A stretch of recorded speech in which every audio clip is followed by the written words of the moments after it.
Filsafat logika, identitas sosial dan kesadaran diri dalam perspektif logika dan ilmu sosial.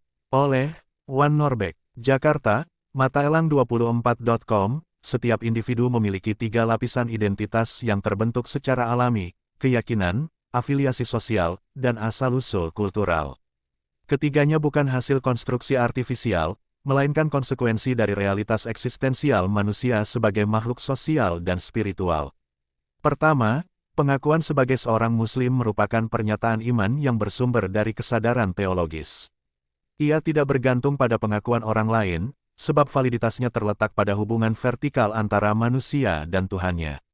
Dalam epistemologi Islam, hal ini termasuk kategori malum bi al-darurah, pengetahuan yang bersifat pasti karena ditopang oleh kesaksian diri, syahadah, dan praktik keimanan. Kedua, pengakuan sebagai warga Nahdiyin, Nu, menunjukkan keterikatan sosial dan ideologis terhadap tradisi keagamaan tertentu.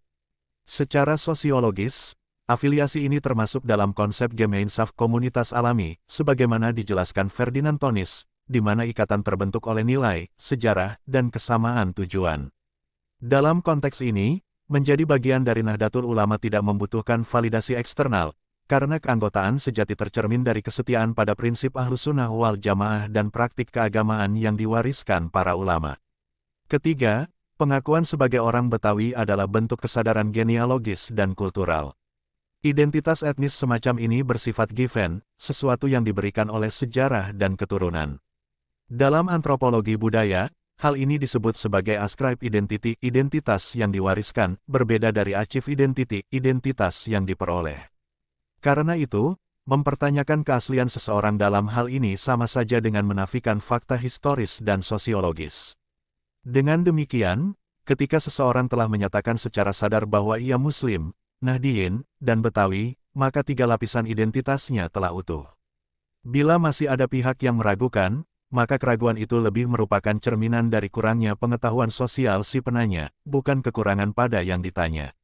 Sebab dalam logika komunikasi, pemahaman hanya mungkin terjadi jika ada hubungan dan sambungan sosial connectedness antara dua pihak yang saling mengenal. Karenanya, pengakuan terhadap diri tidak perlu dicari-cari, cukup ditegaskan melalui konsistensi laku, kontribusi sosial, dan kejujuran eksistensial. Dan bila muncul keraguan dari pihak lain, maka langkah paling rasional adalah menanyakan identitas mereka terlebih dahulu, agar dialog berlangsung setara dan tidak terjadi kesalahpahaman, misunderstanding. Dalam konteks inilah berlaku prinsip logika sosial. Yang mampu mengenal seseorang hanyalah mereka yang memiliki sambungan sejarah dan relasi makna dengannya. Redaksi